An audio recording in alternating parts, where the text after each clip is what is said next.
இன்னைக்கு வந்து நம்ம அவேர்னஸ்ல வந்து என்ன பார்க்க போறோம் அப்படின்னாக்கா, ஹோட்டல் ஃபுட்ஸ். இப்போ நம்ம வந்து தமிழ்நாடு மட்டும் இல்லை, நம்ம இந்தியாவில் வந்து பல மாநிலங்கள் எடுத்தீங்கன்னாக்கா, வீட்டில் வந்து பொதுவாக வந்து ஃபுட்டு ரெடி பண்ணி சாப்பிட்றது அப்படிங்கிற ஒரு பழக்கம் வந்து இன்னைக்கு குறைஞ்சிட்டே வருது. முதல் காரணம் என்னன்னு கேட்டோம்னாக்கா, எல்லாருமே இன்னைக்கு வேலைக்கு போறாங்க. நிறைய பேர் வீட்டில் வந்து ஹஸ்பண்ட் ஒய்ஃப் இருக்காங்கன்னா, அவங்க வேலைக்கு போறதுனால அவங்க வந்து இப்போ ஹோட்டல் ஃபுட்டை வந்து ப்ரிஃபர் பண்றாங்க.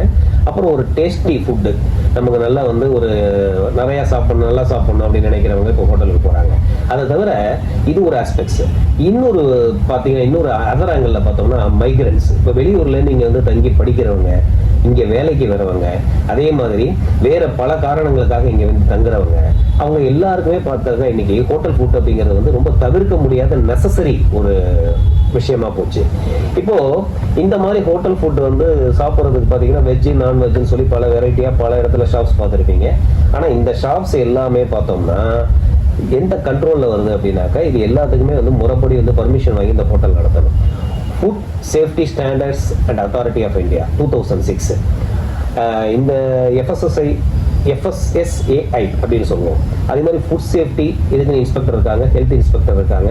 இவங்க எல்லாருமே கார்பரேஷன் இருக்கு, ஷாப் அண்ட் எஸ்டாப்ளிஷ்மெண்ட் ஆக்ட் இருக்கு. இந்த மாதிரி பல விஷயங்கள் வந்து அவங்கெல்லாம் வந்து அவங்க கம்ப்ளீட்டா வந்து சர்ச் பண்ணி செக் பண்ணி தான் லைசன்ஸை வாங்கி தான் அந்த ஹோட்டல் நடத்துறாங்க. ஆனா அப்படிப்பட்ட ஹோட்டல்ல வந்து இன்னைக்கு நமக்கு தரமான ஃபுட்டு வழங்கப்படுகிறதா? நம்ம வந்து சாப்பிட்றது எல்லாமே, உணவு எடுப்பது, பணம் கொடுத்து வாங்குறது எல்லாத்துக்குமே அந்த தரம் இருக்கா அப்படின்னா அது ஒரு கேள்விக்குறி தான்.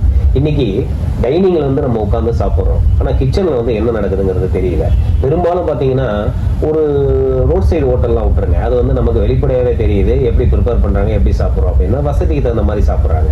ஆனா ஹோட்டல்ல வந்து நம்ம போய் பணம் கொடுத்து சாப்பிட்றோம் அப்படின்னு சொல்லி ஒரு கொஞ்சம் பெரிய ஹோட்டல்லாம் எடுத்து போகும்பொழுது அங்க இந்த தரம் வந்து இருக்கா அப்படின்னா இல்லை.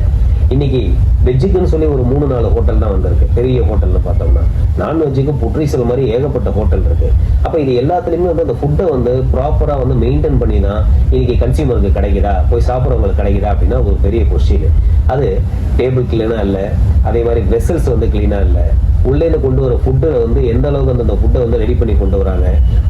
அதாவது எகைன் வந்து ஹீட்டட் ஃபுட் அப்படிங்கிறது நீங்க நிறைய ஆயிடுச்சு. எந்த அளவுக்கு வந்து இந்த உணவு வந்து மக்களுக்கு வந்து ஈவன் வந்து ஹெல்த் இஷ்யூஸ் எவ்வளவு கொண்டு வருது. இவங்க இந்த மாதிரி வந்து ஹைஜீனிக்கை ஃபாலோ பண்ணாம இருக்கிறது வந்து சட்டப்படி குற்றம் அப்படிங்கிறது தெரிஞ்சுதான் பண்றாங்களா, தெரியாம பண்றாங்களான்னு தெரியல.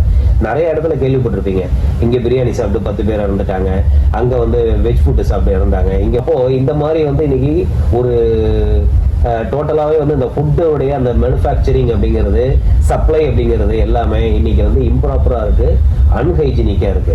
இதை வந்து நம்ம வந்து ஃபுட் சேஃப்டி இன்ஸ்பெக்டர் இருக்காங்க, ஹெல்த் இன்ஸ்பெக்டர் இருக்காங்க, இவங்கெல்லாம் இதை ஒவ்வொரு தடவையும் பீரியாடிக்கலா செக் பண்ணணும். ஆக்சுவலா என்னுடைய சஜஷன் என்ன அப்படின்னோம்னா, ஒரு ஹோட்டல்லையும் வந்து மேக்சிமம் வந்து கிச்சன்ல வந்து ஒரு சிசிடிவி கேமரா வச்சு அதனுடைய டைனிங்ல வந்து ஒரு மானிட்டர் வச்சுட்டோம்னாக்கா உள்ள வந்து ப்ரிசர்வேஷன் எப்படி உணவு வந்து எப்படி ப்ரிப்பேர் பண்றாங்க, எப்படி ப்ரிசர்வேட் ஐட்டமா இருக்கு, எந்த அளவுக்கு அந்த வந்து நமக்கு வந்து ஹைஜீனிக் ஃபுட்டா கிடைக்குது, எப்படி கிளீன் பண்றாங்க, வெசல்ஸ் எல்லாம் எப்படி மெயின்டைன் பண்றாங்க, இந்த மாதிரி ஏதோ ஒரு மானிட்டர் பண்ணக்கூடிய ஹெல்த் இன்ஸ்பெக்டர் வராங்க, ஃபுட் இன்ஸ்பெக்டர் வராங்க, செக் பண்றாங்க, ரிப்போர்ட் கொடுக்குறாங்கிறதெல்லாம் ஆர்டிஐல போட்டு கேட்டு நம்ம வாங்கினாதான் தெரியும் எந்த அளவுக்கு இது எல்லாமே சரிவர நடந்துகிட்டு இருக்கு அப்படின்ட்டு. அதெல்லாம் நம்பி நம்மளால வந்து முழுசா போய் சாப்பிட முடியாது.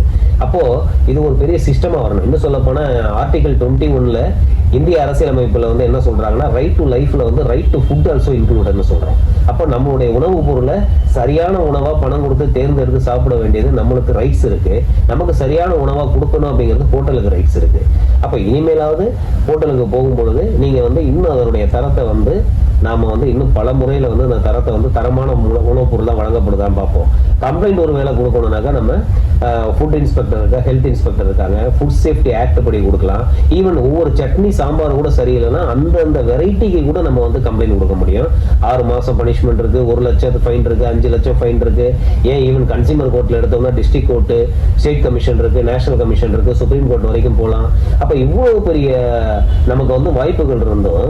ஆனா இன்னைக்கு தரமான உணவு தான் நமக்கு கிடைக்குதா? எவ்வளவு பேர் இதை கம்ப்ளைண்டா எடுத்துட்டு போக முடியுது? தான் சாப்பிட்ற உணவுப் பொருளை வந்து நல்ல ஒரு ஹைஜீனிக்கா தான் சாப்பிட்றோமாங்கிறது நமக்கு ஹோட்டல்ல தெரியல. நம்ம கொடுக்குற காஸ்ட்லியான rate not only for food, which includes hygienic.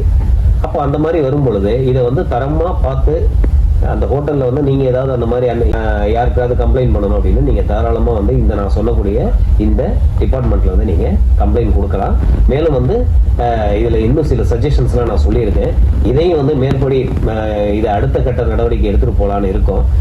கொண்டு வந்தாக்க இன்னைக்கு வீட்டில் சாப்பிட்றதுல ஒரு 50% ஹோட்டலை நம்பி சாப்பிடக்கூடிய ஒரு சூழ்நிலைகளும் வரதுக்கு வாய்ப்பு இருக்கு. நன்றி.